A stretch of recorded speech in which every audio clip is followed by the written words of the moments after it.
All right, good morning, everyone. Let's call the Transportation and Commerce Committee to order. Madam Clerk, will you please call the roll? Alderman Boyd.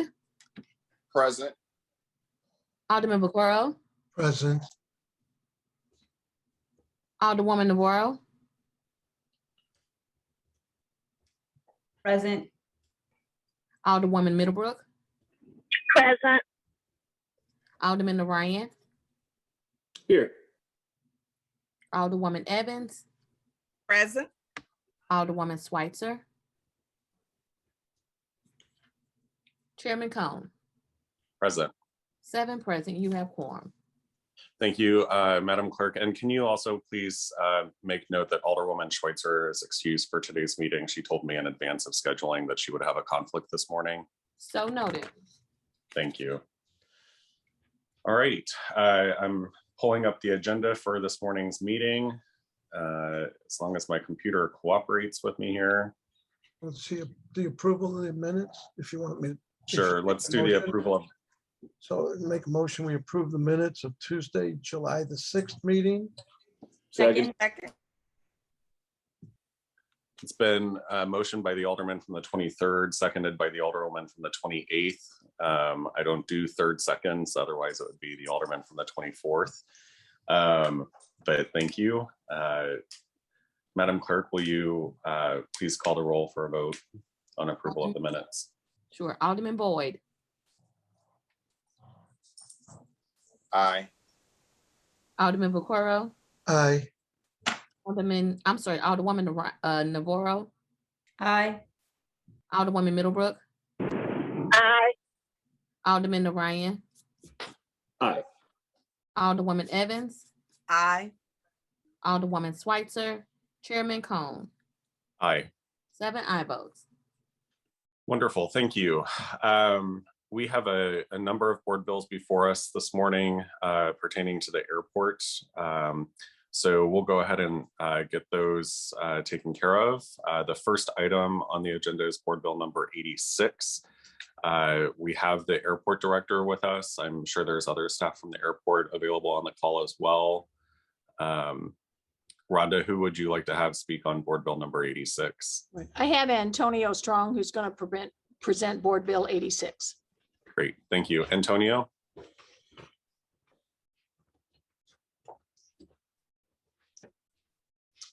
Morning, Transportation and Commerce Committee Chair and members. My name is Antonio Strong, Airport Deputy Director of Finance Administration. I'm going to present the Board Bill 86. This is a request for your approval to accept a $250,000 grant from the Missouri Highway and Transportation Commission. This has been presented to you before whenever the grant is made available to the airport. Just to give you a little bit of a background, since 2008, the Missouri Highway and Transportation Commission has overseen a program that provides funds for the purpose of studying and promoting domestic or international scheduled commercial air service, the promotion of aviation in the state of Missouri, and to assist airports participating in a federally funded air service program supporting intrastate scheduled commercial service. This grant is only made available if matching funds of at least 4.5 million is deposited in the Aviation Trust Fund in the previous calendar year. Those monies that exceed that 4.5 million is made available for the grant. St. Louis Airport has participated in this program since, like I said, 2008. We have been awarded over that time frame from 2008 to 2021, 3.5 million. The request that you're voting on right now is 250,000, of which we do have to provide a matching grant of about 10% of that 250,000. There are other awards that were given to other airports in the Missouri area. Those awards totaled, including our airport, 750,000. But at this point in time, we would like to request your approval to accept this grant from the Missouri Highway and Transportation Commerce Commission to support air service development in the St. Louis area. Wonderful, thanks, Antonio. I will allow questions from the committee. I'll start with Alderman Boyd. No questions. Thank you, Mr. Chairman. Alderman Vaquero. No questions. Thank you. I'm gonna kind of get a little mixed up here in terms of seniority, but Alderwoman Navarro. Thank you. Just one quick question. Does this grant require you to do anything outside of what, just normal airport operations, or is this essentially supplementing things that we're already doing? Yeah, it's marketing services, but we do market, so it helps with our marketing. So it helps supplement our marketing services to get travelers and passengers here to the airport. Great, thank you. No more questions. Great. Alderman Narayan. No questions. Thank you. Alderwoman Middlebrook. Thank you. Alderwoman Evans. No questions.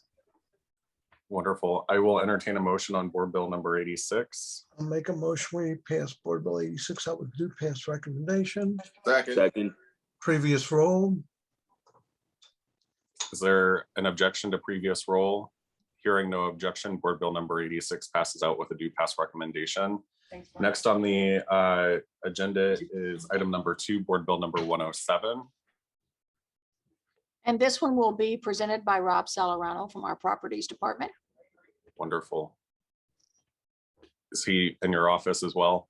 He's actually in his own. Oh, okay. Okay. Rob, are you on the Rob, line? you're muted, Rob. There you go. Sorry about that. Good morning, Alderman. Good morning, morning. Alderwomen. I'm Robert Salarano, the Properties Division Manager, and I'm going to present the next few board bills. The first one, Board Bill 107, is a second amendment to the banking concession agreement with U.S. Bank Association.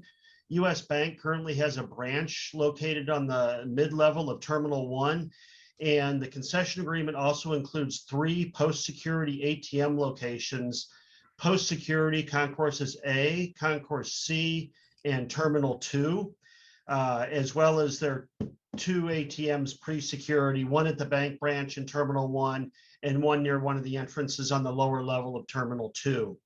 The bank pays the Terminal 1 rental rate, which will be $23.81 in 2021. They pay that per their square footage in Terminal 1, and they also pay us 55% of ATM transactions in terminal for all their ATMs. They pay us 55% of the fees. We're requesting your approval of an extension to the agreement for term of the agreement, 1 year to end. Actually, it'd be to November 30th, 2022 for this agreement. We're requesting your approval for this extension. And if you have any questions, I'd be happy to entertain them. There's one thing I might add. I know Yeah. that it's a 1-year extension, and we, in most cases, we're not doing extensions. However, with this banking agreement, there was some, we had reached out to a lot of different entities, hoping that if we put out an RFP or a solicitation, that we would be able to garner some interest. There really wasn't an interest at this time, and we were concerned because there was a chance that they did not want to do the extension. We think from a customer experience that the banking concession is critically important in the airport. And obviously with COVID, it's been a challenge for all concessions. But they did, when we talked to them, they did say that they would be open to a 1-year extension. I'm sorry, Rhonda, I misspoke. It's a 2-year extension I'm sorry. to Okay, 2023. That was our discussion with US Bank. They really wanted a longer time. to be able to see how it's trending and whether or not the traffic levels obviously are coming back, and there's an opportunity for them to succeed here. So, I know that putting the extensions out had been a concern in the past when we were in the privatization, but this is a little different scenario. It was, we were concerned that we wouldn't have a banking concession. Rob, I don't know if you have anything else you wanted to add to that, but I wanted to share that. No, in discussions with US Bank, they've told us that this when they look at their general metrics for a branch office like this, the money they take in and their transaction level doesn't meet what they normally want in a branch location, but they do like the visibility of the facility and the visibility at the airport. So I'm happy, quite happy with what we've worked out. Great, thank you. I will entertain questions from the committee. Alderman Boyd. Yes, thank you, Mr. Chairman. Robert, so there's a bank out in the airport, right? Yes, sir. And they have ATM machines in was it Terminal 1? Sir, they have an ATM machine at their branch, pre-security in Terminal 1. And then also in Terminal 1, there's the A concourse and the C concourse. They have ATMs on each of the secure concourses. And then in Terminal 2, they have one ATM pre-security and one ATM post-security in Terminal 2. Do we have any ATMs that are not associated with a bank branch inside the airport?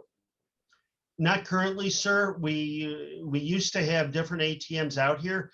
The last solicitation for bid that we did for ATMs was, I think, about 8 months ago, and we got no responses. The banks I talked to about the no response said that they were redoing their ATM programs and they weren't willing to come forward again.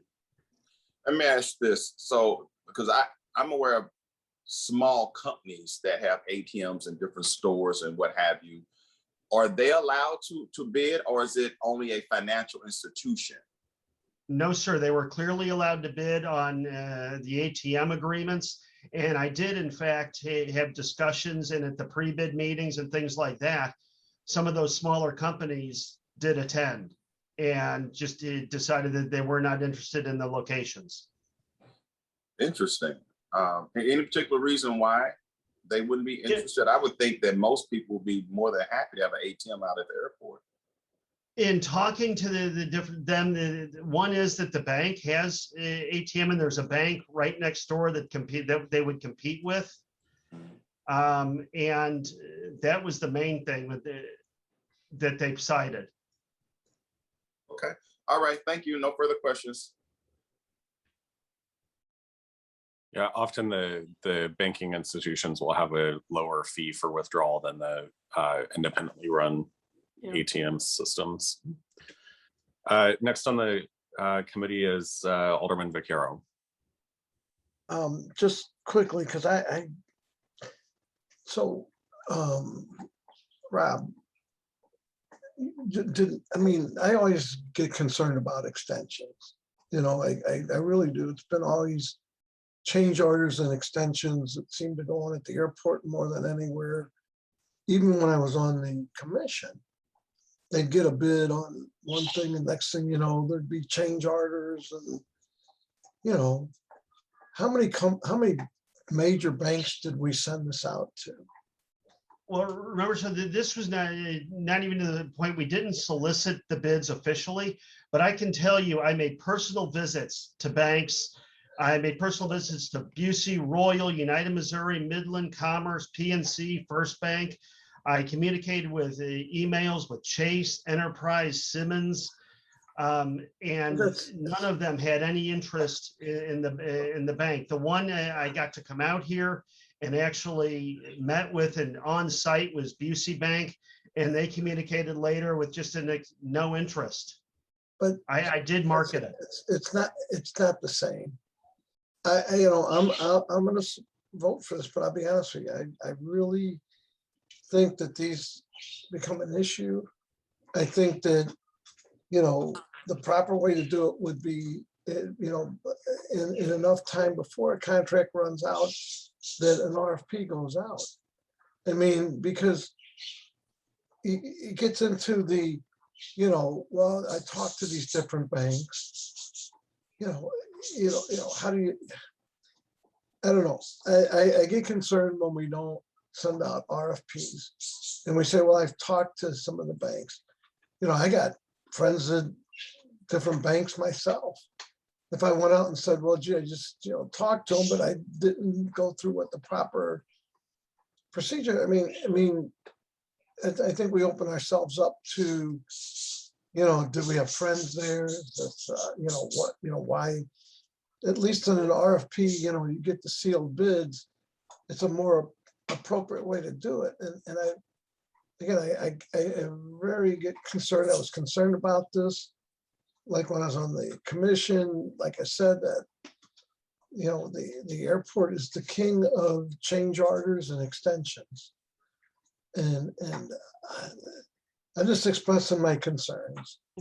I still think the appropriate way would have been to have sent out an RFP. I mean, that's the process. I mean, even here, if I said, gee, you know, I went to, they're going to build a building downtown. I went to 6 or 7 construction companies, and I went with this one because I figured nobody else wanted to do it. I talked to them. You know, I think you open yourself up to lawsuits and you know. Alderman Carl, I agree with your concerns about making sure that we put out RFPs and, or in this case, a solicitation, because I think that's important to us as well. And, you know, in this particular scenario, I also reached out to a number of banks. There was just no interest. And I think there's 2 reasons. You know, people that come to airports in most cases are in hurries to get through. And so they're, even though they may have exposure to a lot of individuals, the transactions are pretty limited here. And No, so, you know, the concern that. was that we were not going to have a banking agreement at the airport. And I think that would be a grave disservice to our customers.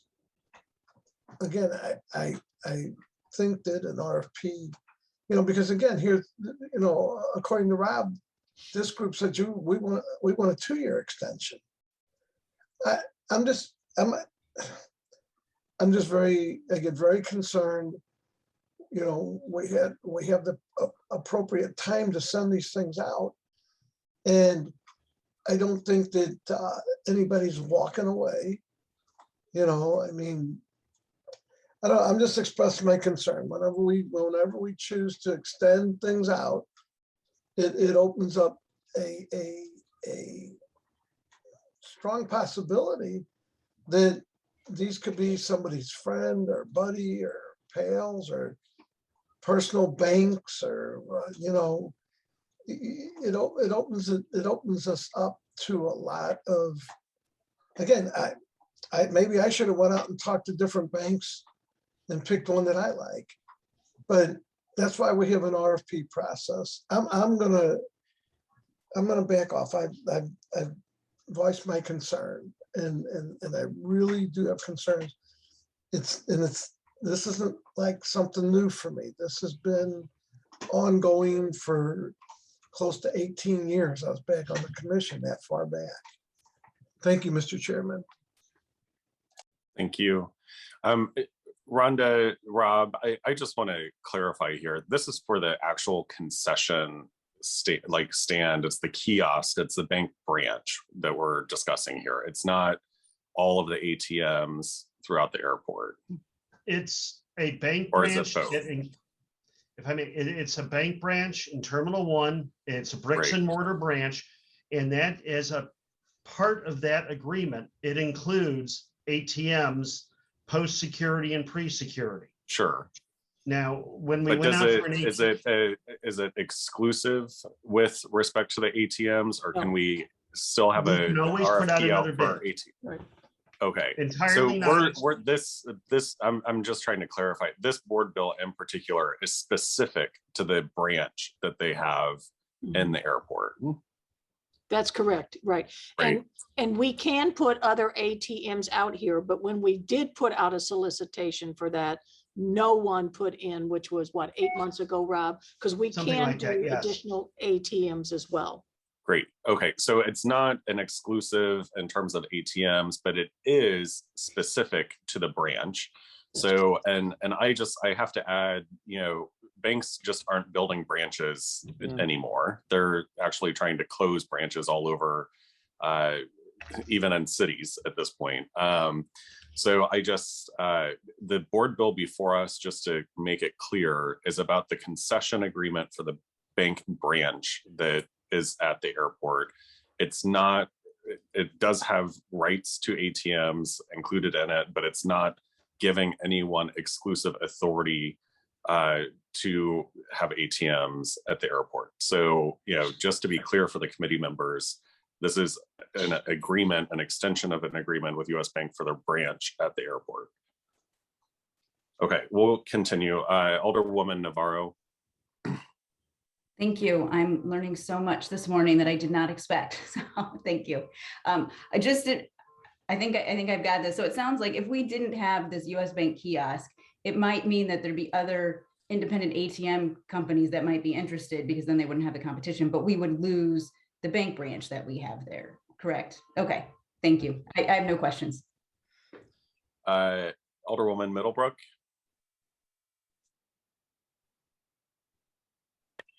Thank you. No, my questions have been asked and answered. Thank you. Great. Alderman Narayan. No questions. Thank you. Alderwoman Evans. No questions. Thank you. Great. I will entertain a motion on Board Bill number 107.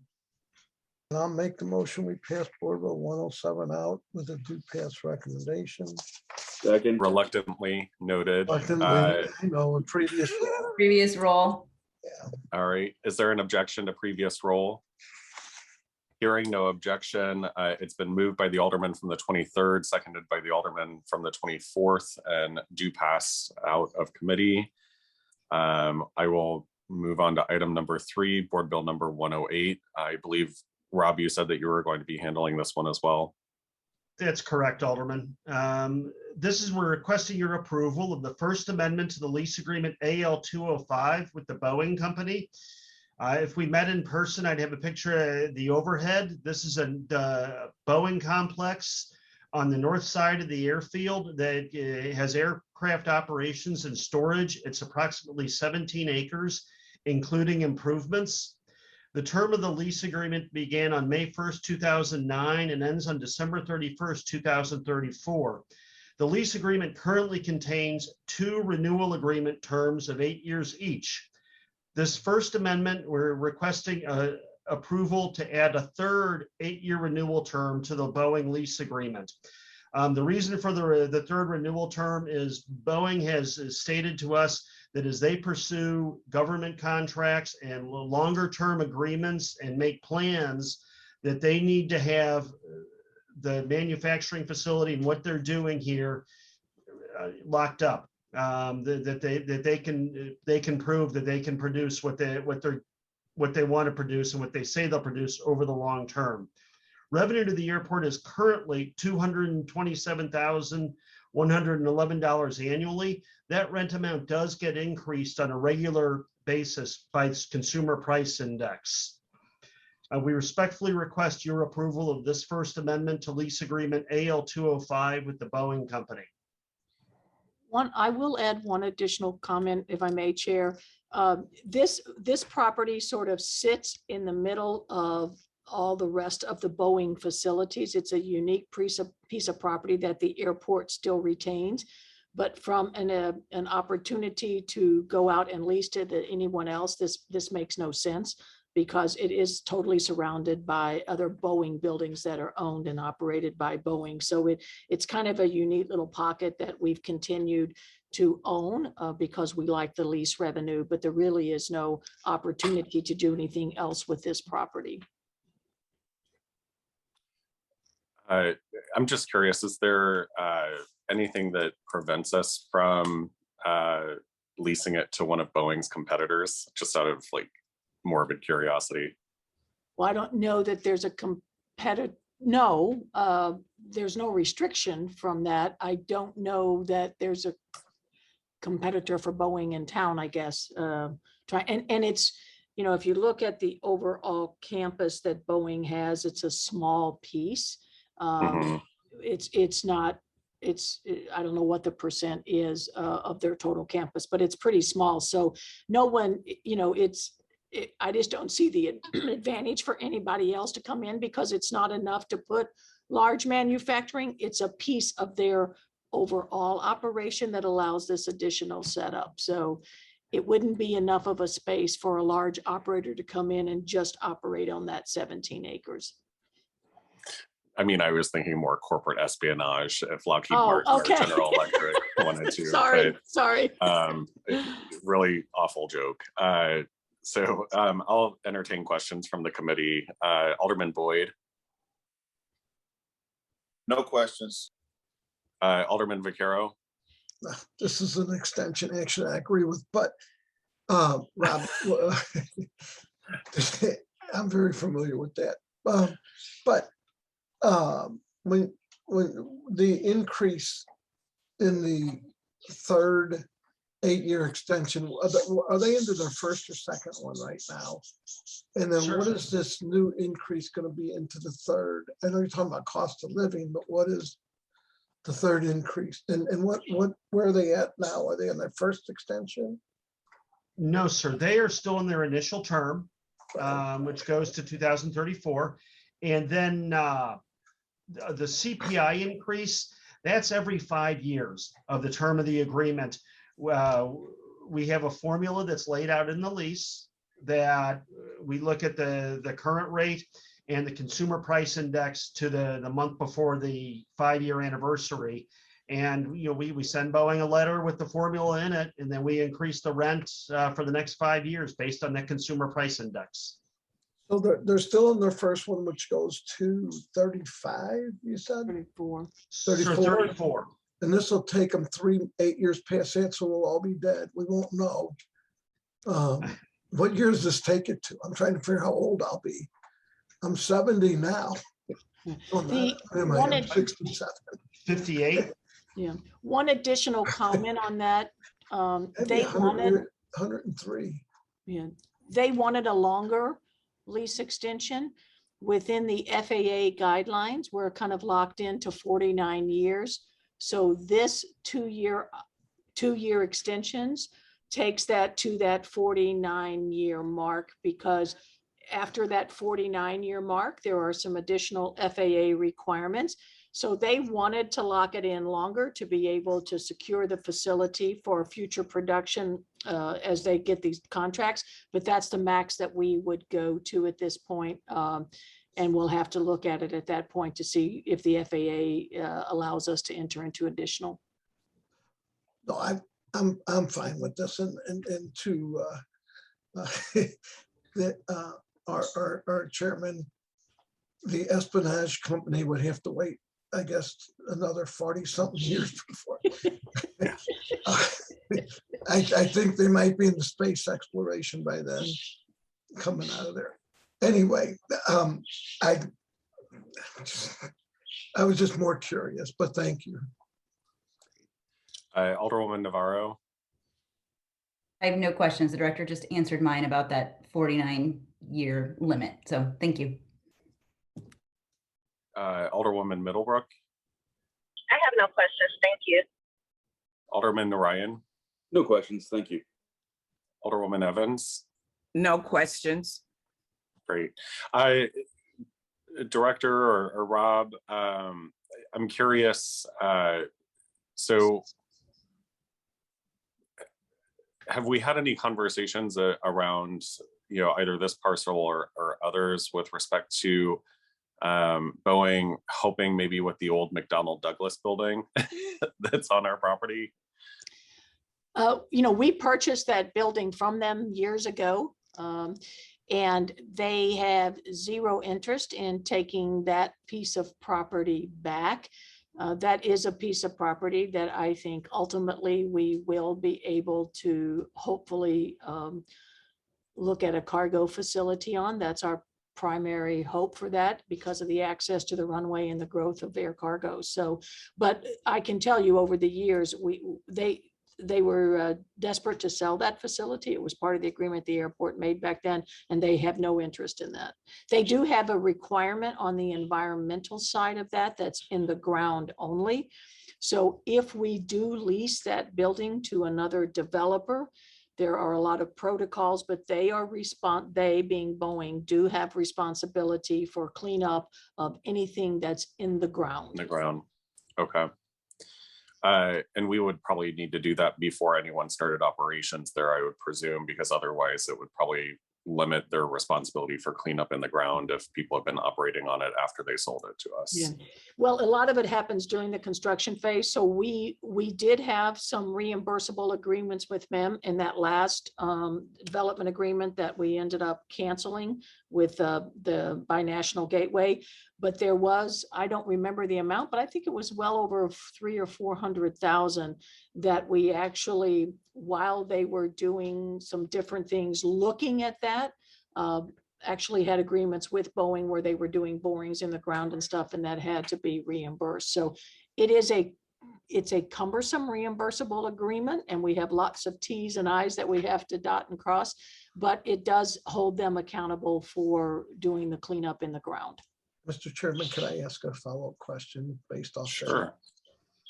Rhonda, I'm just curious, are we in the super fund? So, you know, did we register everything? Are we in the super fund on cleanup? That is not part of a super fund cleanup. The what we call the old Boeing building number, what, 1 or 2, Rob, I always forget which one it's numbered, but that is not part of a super fund cleanup. Everything that we have on the cleanup is really on the relative to Coldwater Creek and that Foos Rap site. So not on this particular parcel. Okay, thank you. Thank you, Mr. Chairman. Of course. All right, if there's no other questions, I'll entertain a motion on board bill number 108. I'll make a motion. We pass board bill 108 with a due pass recommendation. Second. Previous It's roll. it's been moved by the Alderman from the 23rd, seconded by the Alderman from the 22nd, that we pass out board bill 108 with a due pass recommendation. There's been a motion for previous roll. Is there an objection to previous roll? Hearing no objection, board bill number 108 passes out with a due pass recommendation. We'll take up the final board bill that's on our agenda for today, which is board bill number 109. Rob, are you presenting this one as well? I am, Chairman. Okay, We're thanks. asking your approval of the luggage cart rental concession agreement with Smart Cart Incorporated. This agreement contains 8 vending units for luggage carts in the airport environment. There's in Terminal 2 and Terminal 1, including the international arrivals area in Terminal 2. The agreement commences December 1st, 2021, and will end November 30th, 2026. Revenue to the airport is based on the Smart Cart bid. The concessionaire will pay a concession fee of 60% of their gross receipts that are in excess of $9,000 every month. And that's an increase. Last time that the Smart Cart had an agreement here, their current agreement, they're at 51% of gross receipts over $9,000 monthly. So we're happy. We expect to see a little more revenue. We did bid this concession agreement out.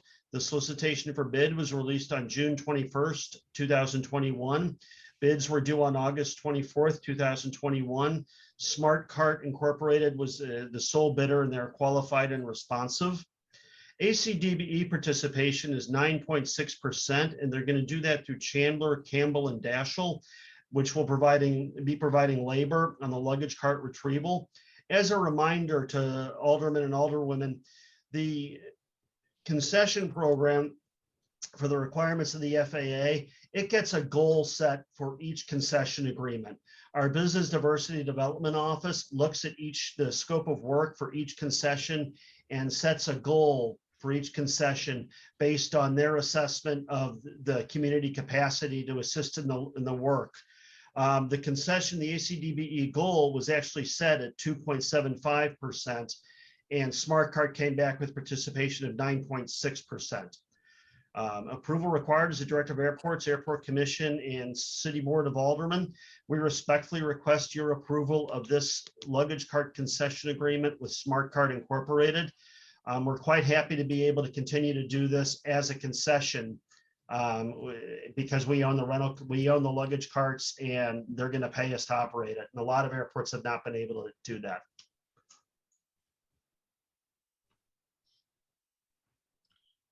Great. I will entertain motion or questions from the committee. Alderman Boyd, No questions. Alderman Vaquero. Just quickly, and I may be a chatterbox. So we actually own all the cards. The airport owns the cards.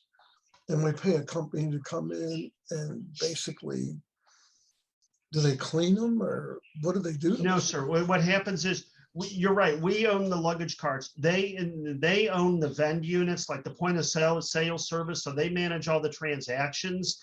You're right. They're responsible for keeping the carts maintained. But more importantly, they provide the labor. They go out and they collect the carts. They market the program. The times we've tried to operate without a concessionaire, carts end up all over the place. So this company manages the process and they pay us to do it. Yeah, We don't pay them anything. Yeah, we do not pay them, Alderperson. Right, they get what, 50, no, not quite 40%, we get 60%. Yes, sir. Overtake. Of gross receipts over $9,000 a month. So they get the first 9,000, then we start to split. Yes, sir. Okay, and they're roughly running, the company mustn't be minority owned, but I guess they're getting a minority participation through workers at the terminal, I guess, to gathering the carts up and doing that. Yes, sir. They're going to subcontract out part of the work to Chandler, Campbell, and Daschle that will provide employees that will go out and actually be the people who are here on site, getting the carts, keeping the luggage vending units going, responding to any customer complaints, and all of that. Well, is that company they're going out to, is that a minority company then? It's an ACDBE certified company. Yes, sir. And so, okay, well, that's fine. I appreciate it. Thank you so much. Thank you, Mr. Chair. Alderwoman Navarro, No questions. Thank you. Alderwoman Middlebrook, No questions, thank you. Alderman Narayan, No questions. Thank you. Alderwoman Evans. No questions. Thank you. All right, with that, I'll entertain a motion on Board Bill number 109. I will happily make a motion that we pass out Board Bill 109 with a due pass recommendation. Second. Previous roll. roll. It's been moved by the Alderman from the 23rd Ward, seconded by the Alderman from the 24th Ward, that we do pass Board Bill 109 out, or pass out Board Bill number 109 with a due pass recommendation. There's been a call for previous roll. Is there any objection to previous roll?